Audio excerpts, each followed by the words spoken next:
My name is Kevin Harris. I'm going to take you through health and safety, and I want you, team, to pay attention to what I'm going to take you through. When it comes to health and safety hakuna kudanganyana. Because when you lie to health and safety inakuanga na, what do we call it? Na wivu. Health and safety inakuanga na wivu. Utanidanganya, inajijenga, inakuwa culture. By the time itakuja ipasuke, kifo. Do not take your health and safety for granted. I normally say as a health and safety practitioner, ni heri ukufe. Tutakuzika. Kama sisi Wajaluo, what tunazika watu hivi? Tunalianga watu kwa siku ngapi? Wiki mbili. Tumekusahau. Kama wewe ni Muislamu, the same day. Hiyo ni kifo. Hiyo ndio uzuri ya kifo. Tunakusahau within 1 month alikuwa mzuri. Story imeisha. Imagine ukuje umie. Mkono hakuna. Boss, nakwambia hapo ndo utapigwa Safaricom. Hapo unasikika Safaricom. And I can tell you for sure, hakuna kitu mbaya kama kuumia kwa kazi. It's the worst thing. It's the worst thing because uko na watoto wawili, si ni kweli? Bibi yako bado ni muyang. Atakutoroka. You're not providing. Atakutoroka. Frustration itakuja. Hauna kakitu. Who will employ you? Hauna mkono. Who will employ you? The things that you used to do, maybe ulikuwa ni mtu wa sports, you cannot do it because now umelemewa. Saizi mnajisikia because mko na everything. People are suffering because hawana macho, hawana mkono because of what happened. So we are going to start from that particular space. We are going to start by checking what we call electrical safety. So at Safaricom, there's what we normally say. This is always our running call. You see this one here? When we start any meeting, when we start any deliberation, we normally start with this. Zero harm. Zero harm. That is normally our running call before we start any meeting and before we start anything. To remind us that it's only zero harm is only possible if all of us will do it together. Sawa. So, what is electrical safety? Electrical safety, I normally call it OHPL. So, for instance, if you're working on these lines, you're supposed to understand which lines are these outside there. You're supposed to note these lines. And by noting this line, you're supposed to note this line by just kuziangalia. By just looking at this line, it's supposed to give you an indicator which voltage is that. Unaangalia tu line, na unajua tu hii line ni voltage gani. Before you do your alignment ya cable.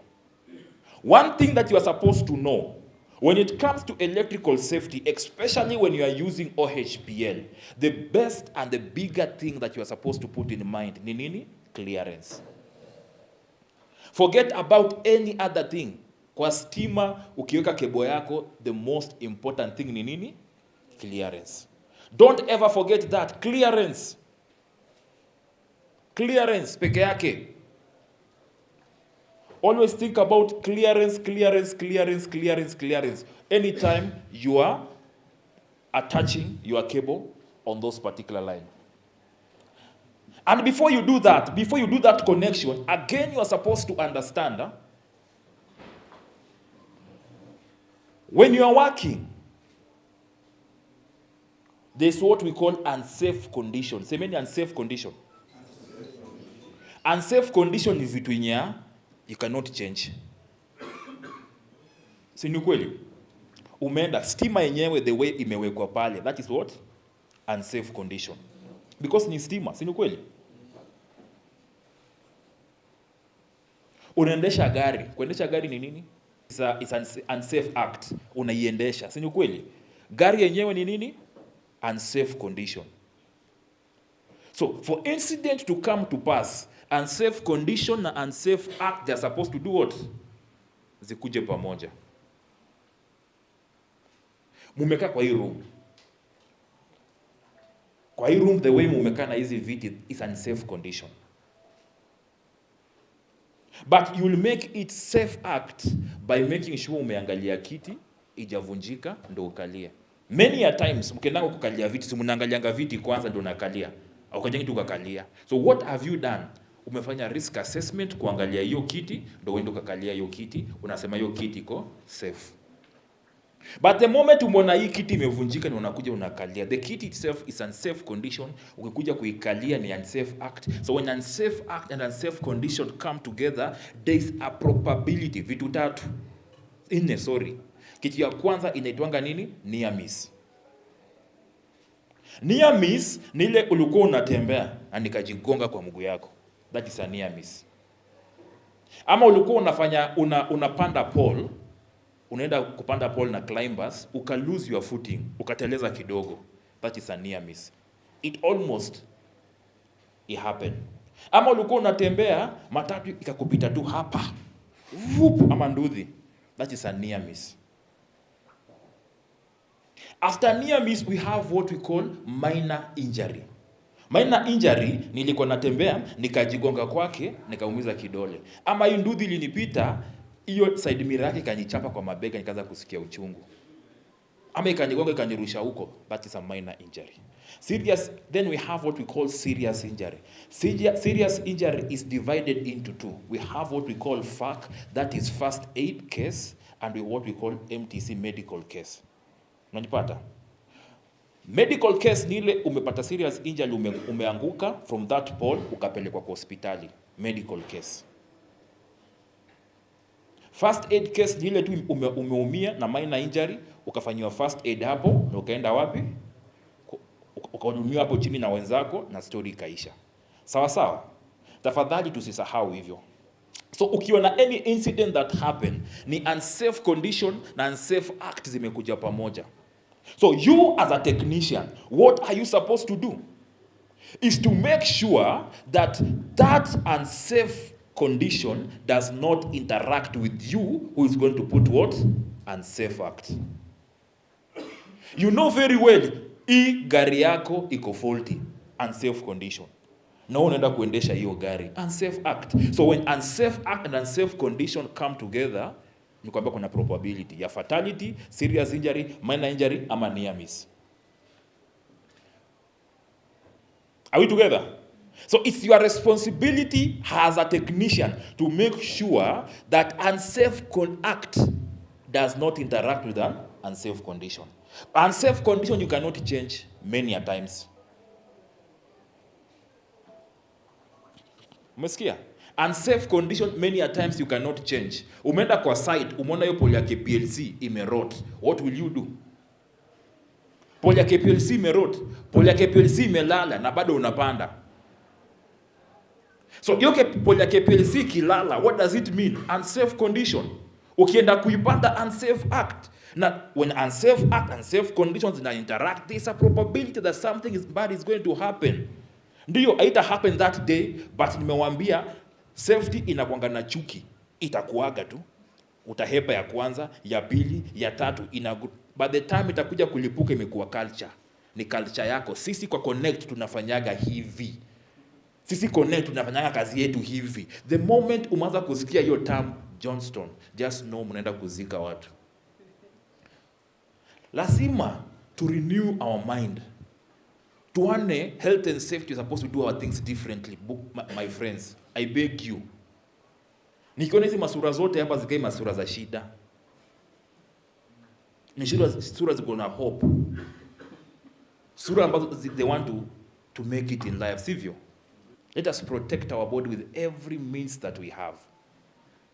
So let us go back kidogo to what we call how to determine. Angalieni huyo jamaa. Nimewaambia, anytime you see unsafe act and unsafe condition coming together, a possibility ni fatality, minor injury, serious injury, or a near miss. So, angalia huyu jamaa. Nimesema the first thing kwa stima ni nini? Clearance. Musahau every other thing, mkumbuke tu kitu inaitwa nini? Clearance. And I want to give you an order in this room, how you are going to work. Na clearance, safe way. Anytime you are going to work in any voltage, low voltage ni ngapi na ngapi? 240 na 414, si 415, si kweli? 240 na 415, that is low voltage. KPLC inasemanga the clearance between this line and this line ni ngapi? A foot. That is their clearance. Do not follow it. Follow your clearance. The best clearance that you can have ni ngapi? 1 meter. So, as a team, do we agree that we are going to be putting 1 meter? Yeah? Yeah? 1 meter is possible? Yeah? I'm trying to look for a standard. Enye utaelewa. Ukienda kuoga. Ukienda kuoga kwa bathroom. Uko na nini? Uko na heater kwa kichwa yako. Standard inasemanga aje before washa hiyo heater? Eh? Good. Fungulia nini? Fungulia maji kwanza, ufanye nini? Hiyo ni nini? Standard. But mnafanyanga aje?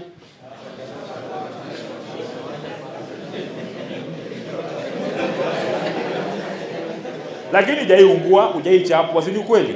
But kuna standard ya kufanya. Okay, kwa magari, wale watu kama sisi wote tunashanga gari za stick.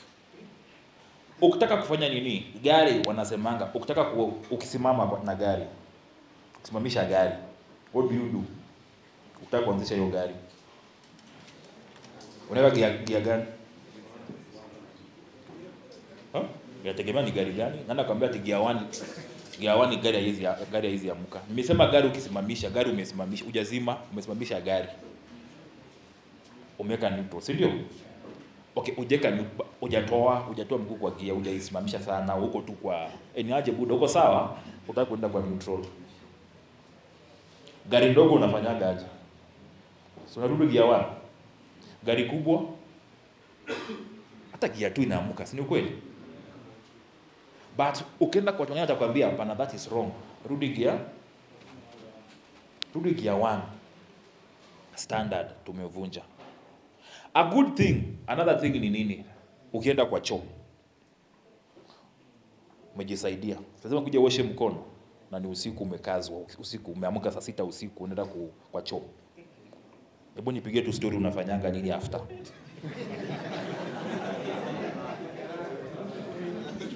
Basically, Msikie bana, tunafunzwa.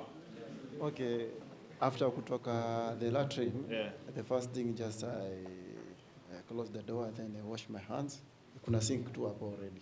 And then I use the wipes to Ngoja yeye. Huyu alisema at least nikishamaliza ndapanguza mkono na nini? Na serviette.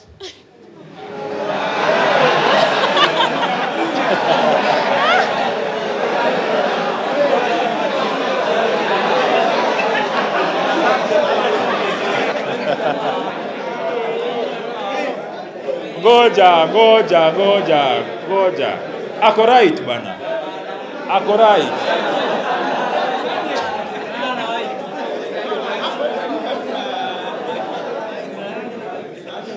Oe, amesema aje? Sipia serviette iko sawa. Kwanza serviette iko sawa. But my point is, anytime you are working on OHPL, that is overhead power line, you are supposed to have what we call a standard. This is our standard, but you guys, you are using a third-party infrastructure. Zinaweza kuna different whatever, si ni kweli? But you have a standard kwa kichako, unajua hii ndio standard ya kufanya kazi, si ni kweli? Ndio tumesema kama si Safaricom, and I want you guys to emulate so that at least tukue na the same mentality. When you are working in this line, ni 1 meter, distance ni 1 meter. Ukienda kwa site uone kuna difference kwa different sites, si ni kweli? Utaenda kwa site nyingine clearance ni tamu mzuri, weka 1 meter yako. Ukienda kwa nyingine jiulize swali, hii ni zone. So there are 3 zones, either 1, 2, 3, lakini I want you to use the color. So when you come to red, this is the red zone. This is where the electromagnetic field iko high.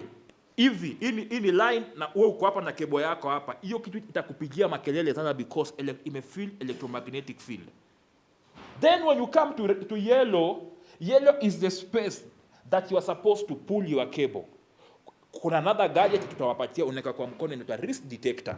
Risk detector, as you go towards the steamer, ina measure the easy zones, ina measure zones. So ikikuwa hapa kwa green zone is the safest place, utasikia inalia tit tit, imepick the electromagnetic field, but it's not that strong. Ukizidi kukaribia waya kwa yellow zone, unaona inalia tit tit tit tit, inasema imefeel, but it's a safest place that you can attach your cable. The moment umebreach that one, hiyo yellow umeenda juu, itapiga kelele tit. It means any stupid mistake that you make there, itakuumiza. You guys, you've been working dangerously kwa hiyo zone hapo juu, because you don't have detectors that is supposed to alert you. But now you are going to have them. Hii ya kichwa hii itakuwa inapiga ti, inawasha color red kama hiyo. Yes. Inawasha color red. So by the time ukuje usikie jamaa alichapwa na stima na amefunzwa vitu kama hizo, sio jamaa ni mpumbavu. Imagine hiyo iko hapa kwa helmet yako hapa. Iwake iko na alamu nyingine kali na iko na color red, inakuakia kwa macho hivi. No, bado unapanda juu na because unatafuta clearance, my friend. Ukipigwa, the company itaruka, itasema tumekutrain, tumekupatia these things, tumekufunza, tuko na clearances, mbona hukufuata? So I'm saying your safety comes first. Hiyo kazi yako sio ya maana. Kama unajua you're supposed to cross na hiyo shimo hapo, inafaa cross na hapo. Now that nimekuja hapa na mtaona, it will force you mutumie hata pole. Mchimbe, mweke hiyo pole pahali penye unataka ku cross na ni lazima ucross na una clearance. Utafanya aje? You want to cross, ukuje hapa kwa hiyo mteja. Na hapa makebo zimelala zote. Na KPLC iko hapo. Utafanyaje? Utakubidi upande pole ndo achieve clearance ya kwenda kwa hiyo pole nyingine uconnect hiyo mteja. Sitaki ifike pahali mnaanza kusema ati tumefanya. Hapana, tuna shift, paradigm shift, the best way of working. So tumesema when you are working near low voltage line, kama kawaida lines zikikuwa 4, the lower one inakuwa nini? Neutral. Perfect. So kama ni neutral, yenye inafuata ni gani? Ukiangalia tumesema hii ni neutral. Na hapa ndo penye wao mnatuchezea. Mnasema because hii ni neutral haijabeba, ndo umekaribia hivi. Tafadhali, hii line inafaa ikuje at least hapa. Funga kebo yako hapa. You are safe. Huyu jamaa ukiangalia, mkono yake imebreach. Kama ni current inapita na hiyo siku ndio ilikuwa kubaya, itamchapa. Nimekwambia stima sio mama yako. Anything can happen kwa hiyo line. It's not something that utaona. Na itaki kitu kingine, inataka tu kaupenyo kidogo, utakuwa umekufa, itakurusha pale juu. We normally say a small amperes kama 5 amperes inakutingisha. 3,000 to 10,000 unakufa on the spot. So tafadhali tusione hiki tu alafu tuijoke nayo. So anytime you go out, andikeni, ukiangalia line kama hii na uone the clearance from one conductor to another conductor is a foot, that line ni ngapi? Low voltage. So steamer, they are normally divided into 5. Steamer are divided into 5. We have what we call LV. We have what we call medium voltage, high voltage, extra high voltage, now what we call ultra high voltage. Steamer anywhere in the world, they are divided into 5. So kama ziko divided into 5, we can start equating it. Mara ngapi? For instance, hapa is divided into 2. Si ndio Kenya, sivyo? 240 na hapa many a times ni ngapi? 11. Hapa many a times ni ngapi? 2 ngapi? Hapa mostly ni ngapi? 2 ngapi? Hapa mostly ni ngapi? Tungapi Kenya?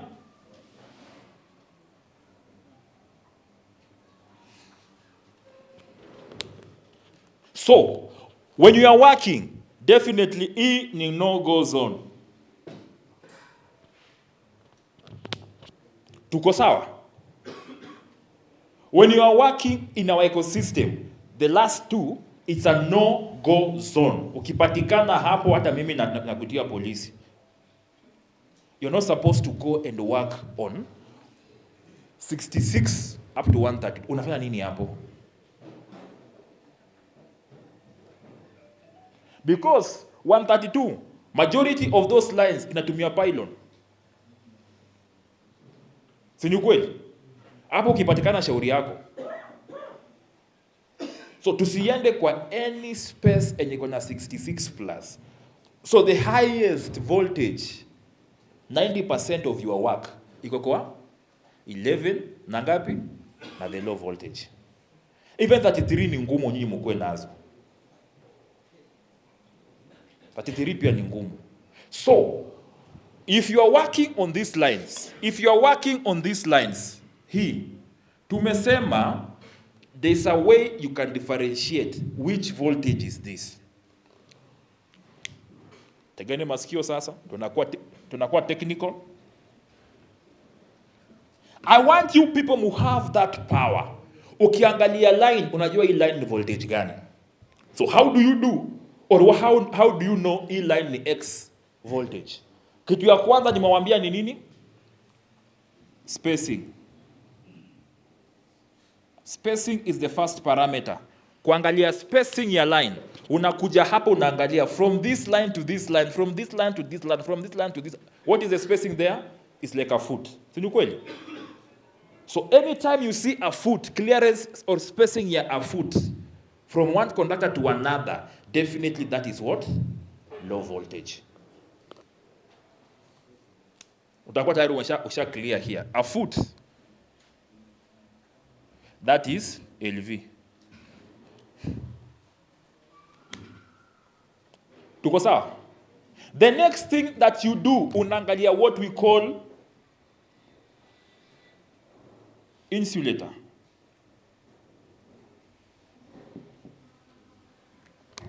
Unakuja hapo unaangalia insulator. Unaona hizi insulator hapa hizi? Hizi. This type of insulator is called shackle. Kama ya kufunga mguu kwa chuma kwa mguu. Anytime you see a shackle insulator, that is what? Low voltage. Kuna mtu atashinda kuelewa hiyo? Shackle ndio hii. Enda saizi hapo hiyo ukienda hapo nje utaona inakaa hivi. Inakaa hivi, ni kitu inakaa kachuma kanakaa hivi, alafu kuna ka insulation kanakaa kama letter 3 hivi. Hivi.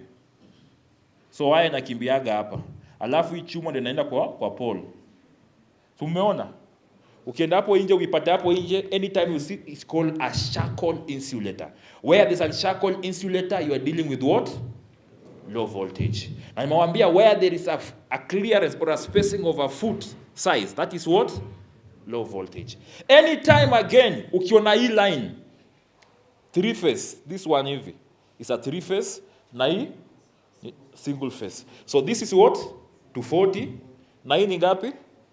414, because ya lines. Secondly, nimewambia insulator. So kwa insulation, ila kukupatia idea voltage ni gani. So somebody may ask you, Kevin, how many types of insulator do we have in our ecosystem? Here at KPLC currently, we have up to 4. Nishawambia moja ni shackle. Ya pili tunaitanga pin, suspension, ingine inaitanga string.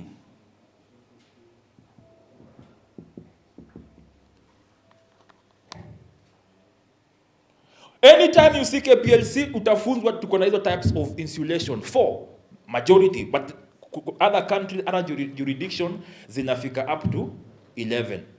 But kwa sasa zinafika ngapi? They are 4. Nishaonyesha shackle. Shackle ndio hiyo. Pin insulator. Go to any 11 kV. 11 kV, when you are dealing with spacing, what is the clearance? 0.9. So ukiona space ni this big, from one conductor to another one conductor, that is approximately 0.9. You are dealing with what? 11 kV. Spacing. Hivi, hiyo ni 0.9. That is 11 kV. Ukiona insulation inakaa hivi, na mwende muangalie inakaa hivi. Iko na kapini hivi. Sasa cable inakimbia hapa. That is what we call a pin what? Insulator. So anytime you see a pin insulator, you are dealing with what? 11 kV. But the trick inakuwaga hapa. KPLC huwa wanatumia what is in the store. Msikia? So, standard, my friend. Nimesema standard, this is the thing. Unaona? Hivi. But wakienda kwa store, wanasema ngani heri umaintain standard ama uende high. So, nini iko kwa store? Utaona wamechukua yenye iko na rings za juu ama rings za chini. So what are these rings? Rings ni hizi vitu. Insulation inakujanga na rings. Hizi vitu zinakuwaga hivi. Unazionaga? So hizi vitu zikikuwa tatu, mostly zikikuwaga tatu hivi. Mostly zinakuwa tatu. Hiyo ni 11 kV. Zikikuwa 4 hivi ni 33. But utakuja kupata KPLC wametumia anything that iko kwa store. So, solution inaweza kuwa ni horizontal hivi. Horizontal inakuwaga hivi. Hii ni line, si ndio? Na hii ni insulation, na hii ni pole. So utakuja kupata wao, hii pengine ni 2 ama 3, hii nyingine pengine ni 4, hii pengine ni 1. So utakuja kupata unakuwa confused. Sasa hii voltage ni gani? If that is the case, enda kwa the next pole, uangalia the next pole kama process imeendelea. Ukiona pana kuna pole nyingine kwa cross arm ime-maintain hiyo pin insulator na rings ni 3, just know that is 11 kV na pia unaangalia clearance. Sawa sawa? Mko sawa? Ama ni technical? Iko sawa? So, nimewaambia hiyo pin. Suspension ya magari. Tunaijua? Ukiona insulation iko na kitu kama insulation kama suspension ya gari, you are dealing with what? 66. Mesikia?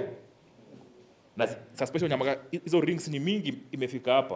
You are dealing with 66. Sometimes, pia huwa wana deal na pin insulator, lakini una count nini? Hizo ma rings. Unaona? Nimesema rings zikikuwa at least 2 or 3, 11. Ikikuwa 4, 33. Ikikuwa kama 6, 66. Hiyo ni kwa pin insulator. But kuna kama suspension ya gari, that is 633 ama 66. Haya, kuna nyingine inaitwa string. String inakuanga hii ni pole, na hizi ni wires zinakimbia, na unaona ka cable kamekuja hivi. Ka kitu kamekuja hivi. Mnaonanga hiyo? Hapo kuna insulation hapa. Anytime you see that thing, kidogo ni 33 ama 66. So you make that judgment. So kwa insulation KPLC wanza kuarusha nje. But kwa clearance hawezi kuarusha nje kwa spacing. Si sawa? Sasa nimwambia 0.5 that is LV. 0.9 that is 11. Ukiona at least 1.2 clearance from one corner to another, that is what? 33. Ukiona something like 1.8 space increase, you are dealing with what? 66. And that is how you determine voltage, ndo uende uadjust hiyo kofia yako hapo ndani. Wewe mnaadjust na nini? Lazima ujue voltage kwa macho ndo uende uadjust. Ama hata mjuange kazi yake. Haya, ukitoka hapo sasa, nimekufunza hizo insulation, si ndio? Kuna kitu kingine tamu inaitwaga configuration.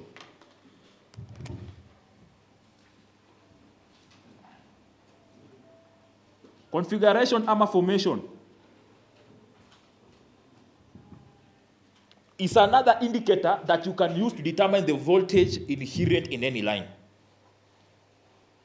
How many types of configuration do we have? And again, H-pole. H-pole. Pole kama ya transformer, hiyo ndio H pole. Si ni kweli? Ama umeenda kwa site, unaona pole moja iko hapa na ingine iko hapa. Si unaonanga hiyo? Hii inaitwa H pole. H pole can easily tell the voltage that is in that line. Hii line nyingine kama nimekuonyesha hapa. This line, hii line tunaita horizontal. Sorry, parallel. You see this? It's called parallel formation. Lines zinaenda hivi. Line ikienda hivi pia inakwambia what is the voltage inherent. Mnasipata? Hivi.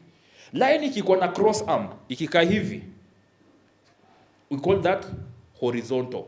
Line kama ya hii. Cross arm ndio hii, pole ndio hii, lines zinaenda hivi. Hii inakukwambia configuration can tell you what voltage is inherent in that line. So anytime you see horizontal formation, tafadhali guys mnadili na nini? 11 kV. Because it normally takes space. Unaona? Parallel, sometimes utaona parallel zimekaa hivi. Zimekaa juu hivi kama hii. Hii ni parallel. Unaona line ni parallel kama hii na ni tatu. But ukiangalia space ni kubwa. Kama saizi ukienda hapa nje kwa hapa hii highway, enda muangalie line zimekimbia pale. Utaona hizo pole nono hizo. Utaona vile zimeenda hivi, ni parallel hivi. Ndio isichukue space kubwa. Unajua sasa ikichukua hivi material inaenda mingi. Unajuaga? Itakubidi weke cross arm zikimbia hapo juu, material inaenda mingi. So they normally do what? Wanaweka hivi alafu zinakimbia hivi, lakini angalia the spacing between one conductor to another conductor. Utakuja kugundua you're dealing with 66 this other side, na that other side ni 33. Configuration. Kuna nyingine inaitwa delta formation. And then hapa pia mtaona delta formation. Nataka niwachanue mkitoka hapa nje mnajua voltage eh? Delta formation inakaga hivi, line inakaa hivi. Hii ni pole, but kuna kanini insulation imekuja hapo, ingine imekuja hivi. Si mnaonanga hiyo? So cable inakimbilia huku, ingine inakimbilia hapa, ingine inakimbilia hapa chini. So if you see ini insulation hapa. Anytime you see this, that is a high voltage line and that is probably 66 or 33. But also check the clearance. What is the clearance? Kama clearance imekurusha nje, angalia the insulation.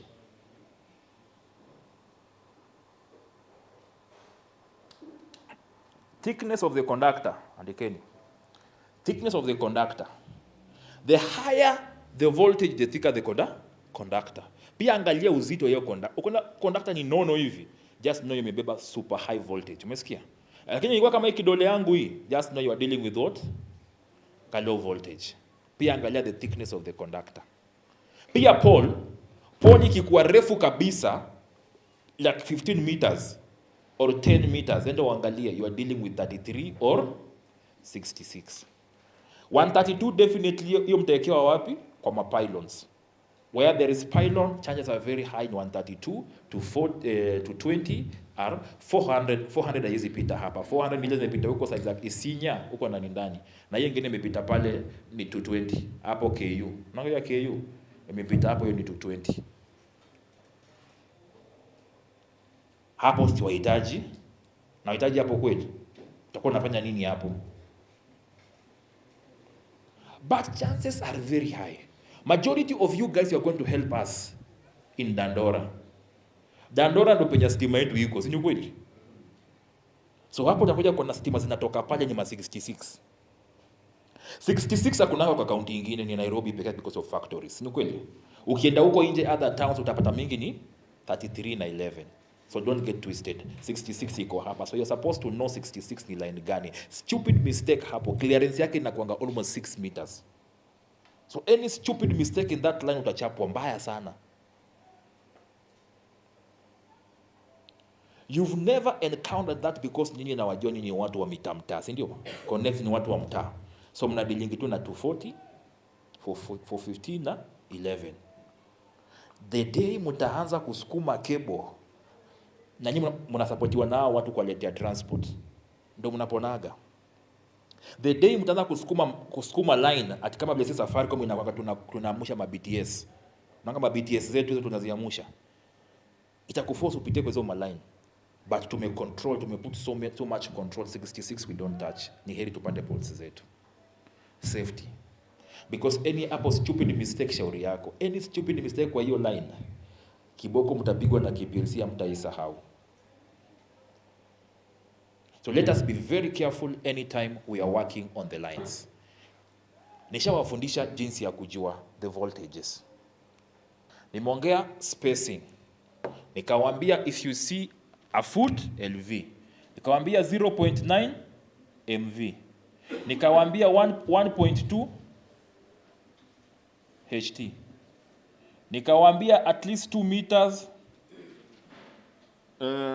extra. Ukiona 4 plus, hiyo ni ultra.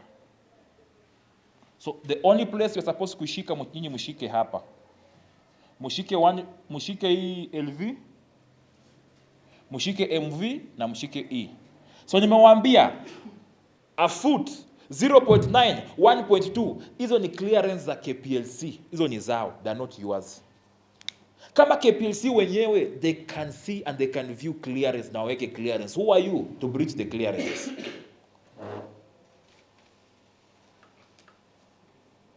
Is something sinking? Who are you not to put clearance? KPLC wenyewe wanajua clearance is very critical. Who are you not to do clearance? Mbona mnakaribia stima? Let us change our mind.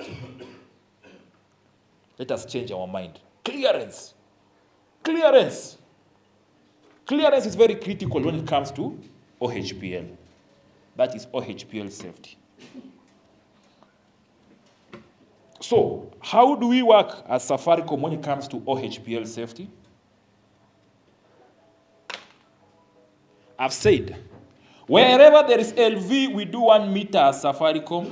Wherever there is MV or HT, we do 3 meters. And this is the critical ones. So, you may ask me, Kevin, you 3 meters natoa wapi kwa line? That is when, my friend, akwapi, idea yako inakuja sasa. Mimi nishakupatia standard. Unaona? But utaniambia Kevin ni ngumu kwa achieve 3 meters kwa hapa Nairobi. That is when akili inakuja. So what is acceptable that we can do for us to be safe? Twende home kwa watoto wetu. Because kuna ground clearance ya kebo yako isikatwe, si ndio? Na kuna exclusion zone that you're supposed to keep. So always balance the two equations. The ground clearance and the exclusion zone. Tafadhali put that in your mind. Andikeni chini, exclusion and ground clearance. So for instance, ground clearance, this is my line. This is my lines, imeenda hivi. And I'm supposed to pass my cable here. So, unaangalia from here to the ground level, pengine ni ngapi? 3 meters. If you are doing what? Either of this. So you balance, unaona, hapana, 3 meters kebe yangu itakuwa chini sana. What if nikipeleka huku juu, ni mita ngapi that I can naweza kukubaliana nayo? Hebu basi niweke 1.5. 1.5 niki add hapa pia, let's say 5 meters, niko kwa estate, niko sawa. And you can put it. But your figure inafaa ikuwe wapi? Kichwa yako kwanza, huku. From your head to where the clearance. Do at least hata ukinywa mkono yako hivi unafixa, haiwezi pass clearance zone nini? Exclusion zone, penye utachapwa na stima. Hii ya chini tuweza kubalance. Inaingiana? LV ngapi? Sumusha tu bwana. LV ni ngapi? Hiyo iingie kwa akili yenu. Hata nyinyi Konnect mwende mfanye hivyo. LV ni 1 meter. Kama clearance inaenda hivi ndio mnaangalia, mnatumia akili kuona wapi gani kwa allowable na ground clearance. Lakini acha nikuulize my friends. Kama tayari ushapata 5.5, what do you need kwenda kwa stima, unafanya nini? Kebo yako haiwezi katoka kwa 5.5. Barabara zetu wenyewe Thika Road ukicross hizo mabridge zinawanga 5.5. Na wewe ucross Thika Road, una cross barabara kama hii. Unahitaji nini ajue kufanya nini? Kwa estate huko ndani unahitaji kubwa kufanya nini? Angalia ground clearance yako 5.5 nimepata, ama 6 meter nimepata, na hii 6 meter hainikaribishi kwa stima at all. Niko at least 2 meters from the stima. Funga kebo yako hapo. kama unafanya nini, una cross, si kweli? But kama uko huku parallel kwa line, hii ni estate, hizi ni manyumba huku na huku kando, why do you itaji uende huko juu kabisa? Nani atakata kebo yako? 5 meters you are safe, 5.5 uko safe, na utoke kwa stima. Tuheshimu stima, especially kama unavuta drop, especially kama unavuta drop, because drop inakuwa iko na membrane ya chuma, si kweli? Na najua kwa hii room kuna mtu ameguswa na si kweli? Kuna mtu ameguswa kwa hii room na drop vizuri tu, na mnaijenga, mnabrew culture mbaya to change after this room. Sawa sawa. So nimesema HVHT clearance ni ngapi? 3 meters. Lakini any allowable, ukipata 2 meters you can play with it, lakini msende below or below 1. Msiende huko juu karibu 1.2, mtakuwa mmeenda sana. KPLC yao imesema ni 0.9. Wao kichezea at least 2 or 1.2 tuko sawa. Lakini most hebu angalie 1.2 kwa nyinyi. Tuko sawa? Tafadhali hiyo iko kwa akili yenu. Hiyo iko kwa akili yenu kabisa, isitoke. 3 meters, lakini tunachezanga tunaona kama iko ground clearance itakuwa. Mtu akikuuliza, but standard yetu inasema ni ngapi? 3 meters. Mtumie the same standard that I'm giving you. Mtanishukuru. Haya. Ukishatoka hapo, ushafanya kila kitu yako, whatever, ushajua voltage. Hii line, nikiona hii line, najua voltage. Nikiona hii line, najua voltage. That is when you are going and unadjust nini? Kofia yako. Umeona hii line Kevin alitufunza ni hivi. So unaenda unadjust, hii ni 240.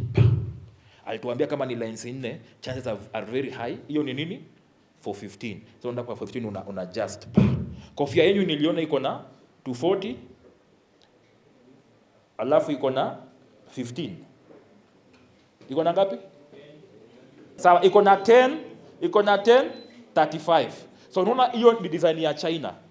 Sasa unaona if you want to measure 11 kV itakuforce uende kwa ngapi? Kwa 10. Kama unataka ku measure 33 itakubidi uende kwa 35. But the trick inakujanga hapa. Hii kofia umevaa. Umeshaenda kwa stima. Usha break nini? The rules of engagement. It's not supposed to be like that. Ni kama mtu akwambie ingia kwa hii room. Unaingia kwa hii room, ati simba iko kwa hiyo room. Umeshamesha umeweka. Alafu unaenda juu. Unaenda kudu.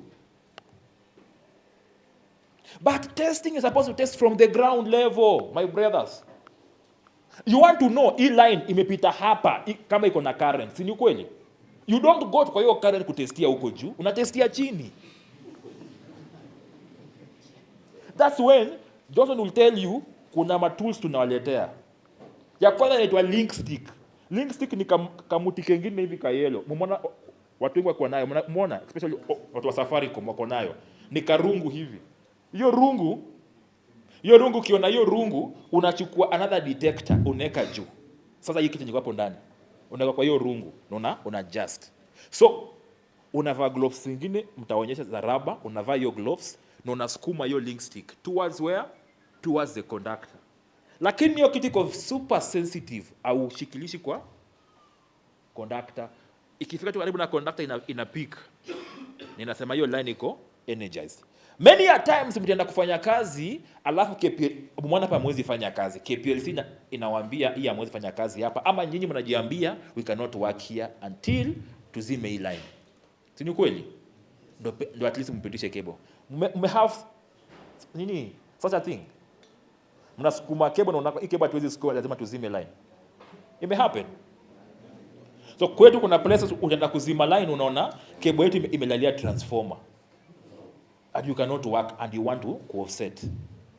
So itabidi uambie KPLC wakuje wazime line. Wakishazima line, you don't just go and start working. Lazima uconfirm imezimwa, si ni kweli? unachukua hiyo detector, unaweka, unakuja unaweka. Hakuna kitu, sio hata unaweza kuishika. Lakini bure hivi utachapwa. This is what we call a link stick. Na hii link stick ukiangalia vizuri hii link stick hii ni fiberglass. Fiberglass is a poor conductor. Unanipata? But hii yenyu hauwezi funga hiyo nini? Hauwezi funga hiyo detector. But tunawabaya ya kufunga detector hapo juu. Such that hiyo ingine tunaita teleport. So ukifunga, ukisukuma hivi ni kitu moja. Tunaona hizi ni tatu. But hiyo ni kitu moja, zinaingiana. So unaweza kuadjust. Hapo kichwa yake hapo hivyo ni multipurpose. Iko na ka hook. Hiyo hook unaweza kuitumia kama nini? Kama unataka kuisukuma towards what? Kama kebo yako imeenda place pabaya. Unaweza kuisukuma iko na ka hook, alafu utoe kebo yako. Ama unataka juu ya mabati au rushi, nyinyi mnarushanga nini waya wewe.